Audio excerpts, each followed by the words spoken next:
नमस्कार विद्यार्थी मित्रांनो. नोकरी इन्साइडर यूट्यूब चॅनलवर आपल्या सर्वांचं स्वागत आहे.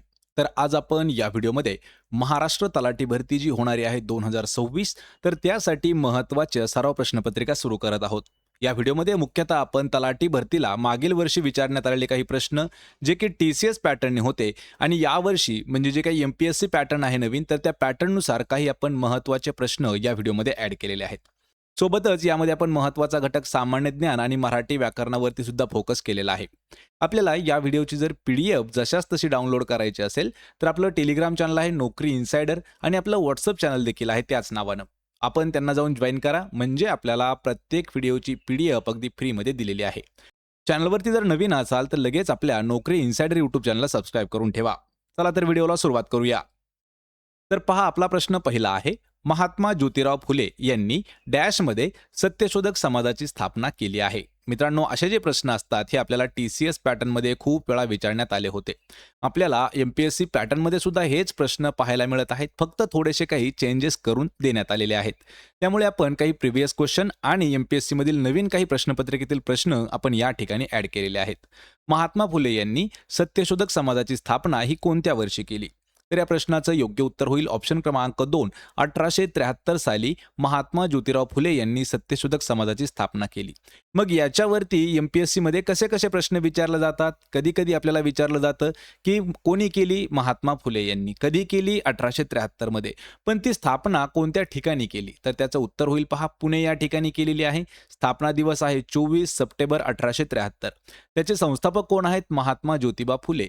आणि या समाजाची मुख्य तत्व काय काय होती? समता, बंधुता आणि धार्मिक कार्यातील मध्यस्थ यांचे उच्चांक करणे या संस्थेचे किंवा हे जे सत्यशोधक समाज आहे याची तत्व होती.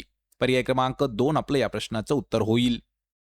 यानंतरचा प्रश्न आहे. तरुण बंगाली यंग इटलीशी परिचित होते. डॅश यांच्या भाषणातून त्यांचा यंग इटलीशी परिचय करण्यात आलेला होता. लक्षात ठेवा, प्रश्न थोडासा महत्त्वाचा आहे आणि काही काही प्रश्नाचं आपण स्पष्टीकरण घेतलेलं नाही, कारण त्यावरती जास्त करून प्रश्न विचारले गेलेले नाहीत. त्यामुळे आपण त्याचं स्पष्टीकरण सुद्धा घेतलेलं नाही. आणि या प्रश्नाचं योग्य उत्तर होईल ऑप्शन क्रमांक 1. तर सुरेंद्रनाथ बॅनर्जी यांचा एक भाषणामधून त्यांचा परिचय झालेला होता. पर्याय 1 आपलं उत्तर होईल. यानंतरचा प्रश्न आहे. 11 डिसेंबर 1946 रोजी भारतीय घटना समितीचे अध्यक्ष म्हणून खालीलपैकी कोणाची निवड करण्यात आली होती? आपल्याला डेट दिलेली आहे. MPSC साठी हे खूप महत्त्वाचं असतं. आपल्याला कधी कधी डायरेक्ट विचारलं जाऊ शकतं की घटना समितीचे अध्यक्ष हे होते, पण ते कोणत्या दिवशी झाले असे प्रश्न विचारलेले आहेत. आणि या प्रश्नाचं योग्य उत्तर होईल ऑप्शन क्रमांक 1. डॉक्टर राजेंद्र प्रसाद यांची 11 डिसेंबर 1946 रोजी भारतीय घटना समितीचे म्हणजे संविधान सभेचे कायमस्वरूपी अध्यक्ष म्हणून सर्वसंमतीने निवड करण्यात आली होती. त्यावर अजून काही महत्त्वाचे पॉइंट्स होते. ते पॉइंट्स कोणकोणते आहेत ते समजावून घ्या. 9 डिसेंबर 1946 रोजी संविधान सभेच्या पहिल्या बैठकीत डॉक्टर सच्चिदानंद सिन्हा यांची तात्पुरते अध्यक्ष म्हणून निवड करण्यात आली होती. आणि 11 डिसेंबर 1946 रोजी डॉक्टर राजेंद्र प्रसाद यांची कायमस्वरूपी अध्यक्ष म्हणून निवड करण्यात आली आहे. HC मुखर्जी यांची संविधान सभेचे उपाध्यक्ष म्हणून निवड करण्यात आली होती. मग याच्यावरती 3 प्रश्न हे कधीही लक्षात ठेवायचे. पहिला प्रश्न असा आहे की संविधान सभेचे, लक्षात ठेवा, संविधान सभेचे तात्पुरते अध्यक्ष कोण होते? तर तात्पुरते म्हणजे काय? तर आपण त्याला एक प्रकारे पहिलेही म्हणू शकतो. पण जे तात्पुरते होते तर ते होते पहा सच्चिदानंद सिन्हा, आणि परमनंट म्हणजे कायमस्वरूपी जे झाले ते होते डॉक्टर राजेंद्र प्रसाद. आणि HC मुखर्जी हे जे आहे हे त्याचे उपाध्यक्ष होते. ऑप्शन क्रमांक 1 आपलं या प्रश्नाचं उत्तर होईल. यानंतरचा प्रश्न आहे पहा. दुसऱ्याच्या वेबसाईटमध्ये अनधिकृत तेथील माहिती काढणे, त्यामध्ये माहिती टाकणे इत्यादी करणाऱ्यांना डॅश म्हटले जाते. हा आपण मुद्दाम टेक्नॉलॉजीवरचा प्रश्न घेतलेला आहे, जो की 2023च्या तलाठी भरतीमध्ये सुद्धा विचारण्यात आला होता. एखाद्याची वेबसाईट असेल आणि त्या वेबसाईटमध्ये त्याच्या परमिशनशिवाय, म्हणजे जो ओनर आहे त्याची कसल्याही प्रकारची परमिशन न घेता त्या वेबसाईटमध्ये अनधिकृतपणे शिरून त्या वेबसाईटची काही माहिती डिलीट करणं किंवा त्यामध्ये स्वतःची काही माहिती ॲड करणं, हे जे करणारे लोक असतात त्यांना म्हटलं जातं, पर्याय क्रमांक 3, त्यांना हॅकर असं म्हटलं जातं. मग यामध्ये सुद्धा काही हॅकर चांगले असतात आणि काही थोडेसे वेगळ्या प्रकारचे असतात. त्यांच्यातही वेगवेगळ्या प्रकारचे टाईप आहेत. प्रोग्रामर म्हणजे कोण असतो? एखादा प्रोग्राम लिहिणारा जो असतो तो असतो पहा प्रोग्रामर. डेव्हलपर म्हणजे कोण असतो? तर अनेक प्रोग्रामरचा संच मिळून एखादी गोष्ट, एखादी सॉफ्टवेअर जो डेव्हलप करतो, तयार करतो त्याला म्हटलं जातं डेव्हलपर. आणि डिझायनर कोण असतो? तर डिझायनर म्हणजे एखादं जर सॉफ्टवेअर असेल तर ते ग्राफिकली कसं दिसणार याचा जे काही अभ्यास करणारे असतात किंवा ते बनवणारे असतात त्यांना म्हटलं जातं डिझायनर. आणि हॅकर विषयी आत्ताच मी तुम्हाला सांगितलं आहे. पर्याय क्रमांक 3 आपलं उत्तर होईल.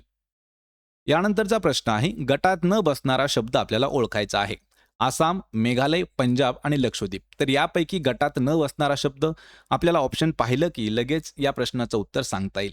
तर या प्रश्नाचं योग्य उत्तर होईल ऑप्शन क्रमांक 4. तर लक्षद्वीप हा गटामध्ये बसत नाही. तर का बसत नाही लक्षात ठेवा. आसाम, मेघालय आणि पंजाब ही जी आहेत ही घटक राज्य आहेत आणि लक्षद्वीप जो आहे तो 8 केंद्रशासित प्रदेशांपैकी सर्वात लहान असणारा केंद्रशासित प्रदेश आहे. एक प्रकारे आपण म्हणू शकतो की वरचे 3 राज्य आहेत आणि हा खालचा जो आहे लक्षद्वीप तो केंद्रशासित प्रदेश आहे. मग या ठिकाणी तुमच्यासाठी मी एक सोपा प्रश्न विचारतो, की सध्या म्हणजे 2026 मध्ये आपल्या भारतामध्ये किती राज्य आहेत? किती राज्य आणि किती केंद्रशासित प्रदेश आहेत? हे मला आपण कमेंट करून उत्तर द्यायचं आहे. कारण यामध्ये सुद्धा जवळपास 20 ते 30% विद्यार्थी चुकीचे उत्तरं देत आलेले आहेत. पर्याय क्रमांक 4 आपलं उत्तर होईल. यानंतरचा प्रश्न आहे खालील वाक्याचा प्रकार आपल्याला ओळखायचा आहे. व्यायाम केला तर शरीर घाटदार होईल किंवा एका ठिकाणी आपल्याला असा उल्लेख होता की घट्ट होईल म्हणजे काय या वाक्याचा आपल्याला प्रकार ओळखायचा आहे.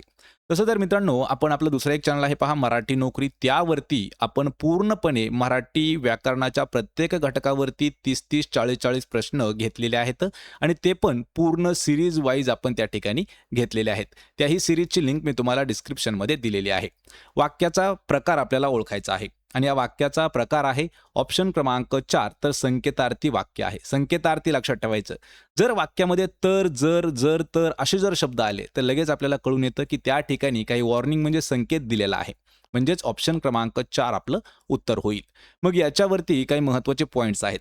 वाक्यातील क्रियापदाच्या अर्थावरून अट किंवा संकेताचा बोध होत असेल किंवा अमुक झाले तर तमुक होईल म्हणजे असं जर असेल तर तसं होईल असं जर आलं तर ते संकेतार्थी वाक्य असतं. यामध्ये जर तर जेव्हा तेव्हा जरी तरी हे संकेतदर्शक शब्दांचा उपयोग अशा वाक्यामध्ये केलेला असतो ते असतात संकेतार्थी वाक्य. ऑप्शन क्रमांक 4 उत्तर आहे. यानंतरचा प्रश्न आहे महाराष्ट्रातील पंचायत राज्याचा आकृतिबंध निश्चित करण्यासाठी सर्वात प्रथम कोणती कमिटी नेमण्यात आलेली होती? हा प्रश्न 2016च्या MPSCच्या प्री एक्झाम मधील आहे आणि आपण हा मुद्दाम प्रश्न घेतलेला आहे. पंचायत राज्याच्या आकृतिबंध निश्चित करण्यासाठी सर्वात पहिल्यांदा कोणती कमिटी किंवा कोणती समिती ही नेमण्यात आली होती? तर या प्रश्नाचं योग्य उत्तर होईल ऑप्शन क्रमांक 3 वसंतराव नाईक समिती ही सर्वात पहिल्यांदा पंचायत राज्याचा आकृतिबंध निश्चित करण्यासाठी नेमण्यात आलेली कमिटी होती. पर्याय 3 आपलं उत्तर होईल. यानंतरचा प्रश्न आहे खालील शब्दाचा समास आपल्याला ओळखायचा आहे. समासावरती सुद्धा आपण पूर्णपणे एक लेक्चर घेतलेला आहे. त्यामध्ये जवळपास आपण 100 प्रश्न सुद्धा घेतलेले आहेत. पाला पाचोळा या शब्दाचा समास काय होणार आहे? हा प्रश्न आपल्याला 2023च्या तलाठी भरतीमध्ये विचारण्यात आलेला आहे. तर या प्रश्नाचं योग्य उत्तर होईल ऑप्शन क्रमांक 1 तर द्वंद्व समास आहे पहा पाला पाचोळा हा शब्द. याच्यावरती इम्पॉर्टंट पॉइंट्स कोणते आहेत ते पाहून घ्या. समासात कमीत कमी 2 शब्द एकत्र आलेले असतात आणि शब्दांच्या एकत्रिकीकरणाने जो एक जोड शब्द तयार होतो त्याला सामासिक शब्द असं म्हटलं जातं. सामासिक शब्दामध्ये असलेल्या 2 पदांपैकी कोणत्या पदाला जास्त महत्त्व दिलेले आहे यावरून त्या समासाचे विविध प्रकार सुद्धा पडतात. आणि समासाचे मुख्य प्रकार किती आहेत तर मुख्य प्रकार आहेत 4. त्यामध्ये पहिला आहे अव्ययभाव समास, दुसरा आहे तत्पुरुष समास, द्वंद्व समास आणि बहुव्रीही समास असे समासाचे मुख्यतः 4 प्रकार आहेत. पर्याय क्रमांक 1 आपलं या प्रश्नाचं योग्य उत्तर होईल. यानंतरचा प्रश्न आहे खालीलपैकी कोणत्या योजनेद्वारे संविधान सभेची निर्मिती करण्यात आलेली होती? सर्वात इम्पॉर्टंट असणारा प्रश्न आहे. MPSCच्या प्री एक्झाममध्ये हा प्रश्न आतापर्यंत आपल्याला 3 ते 4 वेळा विचारण्यात आलेला आहे. कोणत्या योजनेद्वारे किंवा मिशन योजनेद्वारे संविधान सभेची निर्मिती करण्यात आली? तर या प्रश्नाचं योग्य उत्तर होईल ऑप्शन क्रमांक 2 कॅबिनेट मिशन योजना याच्याद्वारे संविधान सभेची निर्मिती करण्यात आली होती. पर्याय क्रमांक 2 आपलं उत्तर आहे. यानंतरचा प्रश्न आहे भारतीय राज्यघटनेच्या प्रस्तावनेत न्याय या संदर्भात खालीलपैकी कोणत्या शब्दाचा उल्लेख करण्यात आलेला आहे? पहा प्रस्तावनेत न्याय या शब्दाच्या संदर्भामध्ये कोणत्या शब्दाचा उल्लेख करण्यात आला आहे? तर या प्रश्नाचं योग्य उत्तर होईल ऑप्शन क्रमांक 4, तर आर्थिक या शब्दाचा उल्लेख करण्यात आला आहे. याच्यावरती काही पॉईंट्स आहेत ते पहा. प्रस्ताविकेत न्यायाची 3 स्वरूपे स्पष्ट करण्यात आलेली आहेत. कोणकोणते न्याय आहेत? सामाजिक न्याय, आर्थिक न्याय आणि राजकीय न्याय. त्यामध्ये आपण पाहूया सामाजिक न्याय. म्हणजे जात, वर्ण, वंश, धर्म, लिंग यासारख्या कोणत्याही सामाजिक भेदभावाशिवाय नागरिकांना समान हक्क किंवा नागरिकांना समानता मिळेल, तो असतो पहा सामाजिक न्याय. दुसरा आहे आर्थिक न्याय. उत्पन्न व संपत्तीची विषमता नष्ट करण्यासाठी केलेले प्रयत्न ते येतात पहा आर्थिक न्यायामध्ये. आणि राजकीय न्यायामध्ये सर्वांना समान राजकीय हक्क, सार्वत्रिक प्रौढ मतदान पद्धती आणि राजकीय संधीची समानता इत्यादींचा समावेश हा राजकीय न्यायामध्ये होतो. ऑप्शन 4 आपलं या प्रश्नाचं उत्तर होईल. यानंतरचा प्रश्न आहे भारतातील पहिला व्हर्टिकल लिफ्ट सी ब्रिज. पहा, व्हर्टिकल लिफ्ट सी ब्रिज खालीलपैकी कोणत्या राज्यामध्ये स्थित आहे?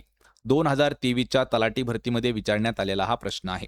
आणि या प्रश्नाचं योग्य उत्तर होईल ऑप्शन क्रमांक 2, तर लिफ्ट सी ब्रिज जो आहे व्हर्टिकल लिफ्ट सी ब्रिज तो तामिळनाडू या राज्यामध्ये स्थित आहे. ठिकाण मुख्यतः लक्षात ठेवायचे मंडपम ठिकाण आहे, तामिळनाडू राज्य आहे. याची लांबी 2.05 किलोमीटर एवढी आहे आणि हा एक रेल्वे पूल असून रामेश्वरमला तामिळनाडूशी जोडण्याचं काम करतो पहा. पर्याय क्रमांक 2 आपलं उत्तर होईल. यानंतरचा प्रश्न आहे इसवी सन 1800 मध्ये कोणी हिंदी लोकांसाठी कलकत्ता येथे फोर्ट विलियम या महाविद्यालयाची स्थापना केली होती? आपल्याला फोर्ट विलियम महाविद्यालयावरती सुद्धा 2 प्रश्न विचारण्यात आले होते. तर पहिला प्रश्न विचारला होता की कोणत्या वर्षी स्थापन करण्यात आलं? तर 1800च्या काळामध्ये ते स्थापन करण्यात आलं. हिंदी लोकांसाठी स्थापन करण्यात आलं होतं. ठिकाण आहे कलकत्ता, लक्षात ठेवा. आणि कोणी स्थापना केली होती? तर लॉर्ड वेलस्ली या इंग्रज अधिकाऱ्याने फोर्ट विलियम या महाविद्यालयाची स्थापना कलकत्त्यामध्ये केली होती आणि त्याचा उद्देश होता की हिंदी लोकांसाठी. पर्याय क्रमांक 3 आपलं या प्रश्नाचं उत्तर आहे. यानंतरचा प्रश्न आहे पांगिरा ही कादंबरी खालीलपैकी कोणी लिहिलेली आहे? पुस्तक, कादंबरी आणि त्याची लेखक याच्यावरती आपल्याला हमखास प्रश्न विचारण्यात आलेले आहेत. मग TCS, IBPS, MPSC कोणताही जरी पॅटर्न असला तर त्यामध्ये आपल्याला पुस्तकं आणि त्याची लेखक हे विचारण्यात आलेले आहेत. तर पांगिरा नावाची कादंबरी आहे. याचे लेखक कोण आहेत? तर ऑप्शन क्रमांक 1 विश्वास पाटील हे त्याचे लेखक आहेत. यामध्ये आपण डिस्क्रिप्शनमध्ये एक लिंक दिलेली आहे. त्यामध्ये जवळपास 100 महत्त्वाची पुस्तकं आणि त्याची लेखकं सुद्धा आपण घेतलेली आहेत. त्यातील काही आपण पाहूया. तर पहा, विश्वास पाटील यांचं अजून साहित्य, पुस्तकं किंवा कादंबऱ्या काय काय आहेत? पांगिरा, पानिपत, झाडाझडती, संभाजी आणि महानायक. तर विश्वास पाटील यांनी लिहिलेल्या ज्या कादंबऱ्या आहेत त्यामध्ये पानिपत ही एक मुख्य आहे, संभाजी एक आणि महानायक, कारण यांच्यावरती प्रश्न विचारण्यात आलेले आहेत. यानंतरचे आहेत पहा लेखक शिवाजी सावंत. तर यांनी काय काय लिहिले? मृत्युंजय, लढत, छावा आणि युगंधर. तर यामध्ये मृत्युंजयवरती प्रश्न विचारण्यात आला होता, छावावरती आणि युगंधरवरती सुद्धा. रणजित देसाई यांचे आहेत पहा श्रीमान योगी, राधेय, स्वामी आणि आलेख. तर यामध्ये श्रीमान योगी आणि स्वामी याच्यावरती प्रश्न विचारण्यात आले होते. आणि नास इनामदार यांचं लेखन आहे झुंज, झेप आणि शहनशाह. तर यांच्या झेप या कादंबरीवरती सुद्धा प्रश्न विचारण्यात आला होता. यानंतरचा प्रश्न आहे संविधानातील कोणत्या संविधान दुरुस्तीनुसार पंचायत समितीला संवैधानिक दर्जा प्राप्त करून देण्यात आलेला आहे? म्हणजे आपण म्हणू शकतो की कोणती अशी घटना दुरुस्ती आहे की त्या घटना दुरुस्तीद्वारे पंचायत समितीला संवैधानिक दर्जा देण्यात आलेला आहे? तर या प्रश्नाचं योग्य उत्तर होईल ऑप्शन क्रमांक 3 73वी संविधान दुरुस्ती किंवा घटना दुरुस्ती होती. तर या घटना दुरुस्तीद्वारे पंचायत समितीला संवैधानिक दर्जा प्राप्त झालेला आहे. ऑप्शन क्रमांक 3 आपलं या प्रश्नाचं उत्तर होईल. यानंतरचा प्रश्न आहे 1651 साली हुगळी नदीच्या काठावर भारतातील पहिला कारखाना कोणी उभारला होता? हा प्रश्न थोडासा महत्त्वाचा आहे, कारण 2023ला हा प्रश्न आपल्याला तलाठी भरतीमध्ये विचारला होता आणि 2022च्या म्हाडा भरतीमध्ये सुद्धा हा प्रश्न आपल्याला जशास तसा आला होता. 1651 मध्ये हुगळी नदीच्या काठावर भारतातील पहिला कारखाना डॅश यांनी उभारला. तर कोणी उभारला होता? ऑप्शन क्रमांक 3 तर इंग्रजांनी उभारलेला आहे. कधी? 1651 मध्ये आणि नदी आहे हुगळी. ऑप्शन क्रमांक 3 उत्तर होईल. त्यानंतरचा प्रश्न आहे खालीलपैकी कोणत्या समितीला महाराष्ट्रातील लोकशाही विकेंद्रीकरण समिती म्हणून ओळखले जाते? मित्रांनो, हा प्रश्न आपल्याला 2 वेळा विचारला होता. एक वेळा MPSC मध्ये विचारण्यात आला होता आणि एक वेळा आपल्याला पोलीस भरतीमध्ये सुद्धा हा प्रश्न विचारण्यात आला होता. लक्षात ठेवायचे, काही विद्यार्थी हा व्हिडिओ पाहून लगेच म्हणतील की इतके सोपे प्रश्न हे परीक्षेला विचारले जात नाहीत. पण लक्षात ठेवा मित्रांनो, यामध्ये आपण काही प्रश्न TCS पॅटर्नचे सुद्धा ॲड केलेले आहेत, जे की प्रिव्हियस पेपर असणार आहेत आणि MPSC पॅटर्ननुसार काही आपण सोप्या लेवलचे प्रश्न घेतले आहोत. जसे जसे आपले व्हिडिओ वाढत जातील तसे तसे आपण थोडेसे हार्ड लेवलचे प्रश्न सुद्धा घेणार आहोत. तर या प्रश्नाचं योग्य उत्तर होणार आहे ऑप्शन क्रमांक 3. तर वसंतराव नाईक समिती जी आहे, तर या समितीला महाराष्ट्रातील लोकशाही विकेंद्रीकरण समिती म्हणून ओळखलं जातं. मग याच्यावरती काही पॉईंट्स आहेत ते पाहून घ्या. याची स्थापना कधी झाली? 27 जून 1960 रोजी महाराष्ट्राचे तत्कालीन महसूल मंत्री वसंतराव नाईक, त्यांना VP नाईक असं म्हटलं जातं, तर यांच्या अध्यक्षतेखाली ही समिती स्थापन करण्यात आली होती. त्यांनी अहवाल सादर काय केला होता? तर या समितीने आपला अहवाल 15 मार्च 1961 रोजी राज्य सरकारला सादर केला होता. याची प्रमुख शिफारस कोणती होती? तर केंद्र सरकारच्या बळवंतराय मेहता समितीच्या शिफारशींचा अभ्यास करून महाराष्ट्र राज्यामध्ये त्रिस्तरीय पंचायत राज व्यवस्था, यामध्ये जिल्हा परिषद, पंचायत समिती आणि ग्रामपंचायत लागू करण्याची शिफारस याच समितीने केली होती. याचं वैशिष्ट्य काय होतं? तर या समितीच्या शिफारशीवरूनच महाराष्ट्रामध्ये 1 मे 1962 पासून पंचायत राज व्यवस्थेची अंमलबजावणी सुरू करण्यात आलेली आहे. त्यामुळे लक्षात ठेवायचे की वसंतराव नाईक समिती जी आहे ही महत्त्वाची समिती होती आणि याच समितीला महाराष्ट्रातील लोकशाही विकेंद्रीकरण समिती म्हणून सुद्धा ओळखलं जातं. पर्याय क्रमांक 3 आपलं या प्रश्नाचं उत्तर होईल.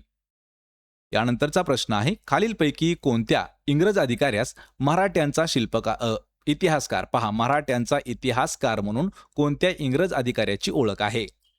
तर या प्रश्नाचं उत्तर होईल ऑप्शन क्रमांक 4. ग्रँट डफ यांना ओळखलं जातं, पहा, मराठ्यांचा इतिहासकार म्हणून. तर का म्हटलं जातं याचे पॉईंट्स आहेत ते पाहून घ्या.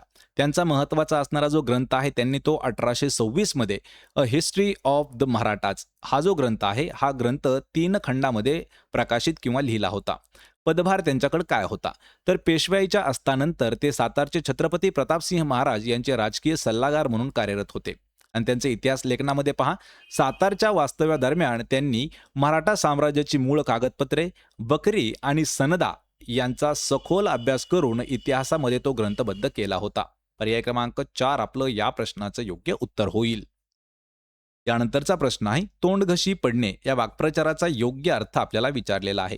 तोंडघशी पडणे म्हणजे काय? तर विश्वासाच्या ठिकाणी फसवणूक होणे किंवा फसगत होणे, त्यालाच म्हटलं जातं तोंडघशी पडणे. पर्याय क्रमांक 2 आपलं या प्रश्नाचं उत्तर होईल. याच्यावरती अजून आपण महत्त्वाचे वाक्प्रचार व त्यांचे अर्थ पाहूया. आणि मित्रांनो, तुमच्यासाठी मी जवळपास 200 वाक्प्रचार आणि त्यांचे अर्थ घेतलेले आहेत. त्यांच्याही लिंक्स मी तुम्हाला डिस्क्रिप्शनमध्ये दिलेल्या आहेत. तोंडघशी पडणे म्हणजे विश्वासाच्या ठिकाणी फसगत होणे. तोंड देणे म्हणजे लढावयास सिद्ध होणे. तोंड टाकणे म्हणजे वाटेल तसे बोलणे आणि तोंड उतरणे म्हणजे तोंडावरचे तेज नाहीसे होणे. ऑप्शन क्रमांक 2 आपलं उत्तर होईल. यानंतरचा प्रश्न आहे, भारतीय राज्यघटनेच्या निर्मिती दरम्यान संविधान सल्लागार म्हणून कोणाची नियुक्ती करण्यात आलेली होती? पहा, भारतीय राज्यघटनेची निर्मितीचा जो काळ होता तर त्या काळामध्ये संविधान सल्लागार म्हणून कोणाची नियुक्ती करण्यात आली होती? आणि या प्रश्नाचं योग्य उत्तर होईल ऑप्शन क्रमांक 1. BN राव यांची नियुक्ती संविधान सल्लागार म्हणून करण्यात आली होती. पर्याय 1 आपलं उत्तर असेल. यानंतरचा प्रश्न आहे, खालीलपैकी कोणती एक ऑपरेटिंग सिस्टम नाही? महत्त्वाचा असणारा प्रश्न आहे. आपल्याला ऑपरेटिंग सिस्टम म्हणजे OS माहिती असणं गरजेचं आहे. सध्या बाजारामध्ये काही निवडकच ऑपरेटिंग सिस्टम काम करत आहेत, पण आपल्याला विचारले की दिलेल्यांपैकी कोणती ऑपरेटिंग सिस्टम नाही? तर या प्रश्नाचं योग्य उत्तर होईल ऑप्शन क्रमांक 2. तर पॉवर पॉईंट ही ऑपरेटिंग सिस्टममध्ये येत नाही. तर लक्षात ठेवा, मॅक्झिमम लोक जे आहेत हे विंडोज वापरतात. यानंतर आहे मॅक OS, त्यालाच मॅकिंटॉश म्हटलं जातं, आणि यानंतर आहे लिनक्स. या तीनही ऑपरेटिंग सिस्टम आहेत. पण पॉवर पॉईंट हे काय हे तुम्हाला सांगतो. पहा, एखादा कम्प्युटर जर आपल्याला युजर फ्रेंडली जर हाताळायचा असेल तर ऑपरेटिंग सिस्टमची गरज असते किंवा त्याची भूमिका ही खूप महत्त्वाची असते. आणि सध्या आपल्या मार्केटमध्ये चालणाऱ्या ज्या काही ऑपरेटिंग सिस्टम आहेत त्यामध्ये विंडोज आहे, मॅकिंटॉश आहे आणि लिनक्स आहेत.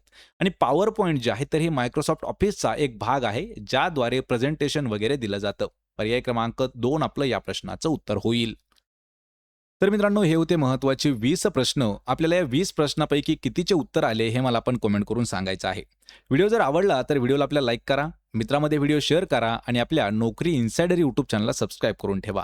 कारण आजपासून आपण या तलाठी भरतीची सिरीज सुरू करत आहोत आणि यामध्ये जवळपास आपण 50 ते 60 व्हिडिओ घेणार आहोत, ज्यामध्ये आपल्याला TCSचे काही जुने प्रश्न आणि सोबतच त्यामध्ये ॲड केलेले आहेत आपण MPSC पॅटर्ननुसार काही नवीन प्रश्न. मग MPSC पॅटर्नचे प्रश्न कोणते असणार आहेत? तर जे काही प्रिव्हियस पेपर झालेले आहेत MPSCमध्ये त्यातील सर्व प्रश्न आपण कव्हर करण्याचा प्रयत्न करणार आहोत. आणि आपल्याला अशाच प्रत्येक व्हिडिओची जर PDF डाउनलोड करायची असेल तर आपलं टेलिग्राम चॅनल आहे पहा, नोकरी इन्सायडर या नावानं. त्याचीही लिंक मी तुम्हाला डिस्क्रिप्शनमध्ये दिलेली आहे. त्या ठिकाणी जाऊन आपण प्रत्येक व्हिडिओची PDF डाउनलोड करू शकता, ते पण अगदी फ्रीमध्ये. आपण भेटूया पुढच्या एका अशाच नवीन व्हिडिओमध्ये. तोपर्यंत जय हिंद, जय महाराष्ट्र.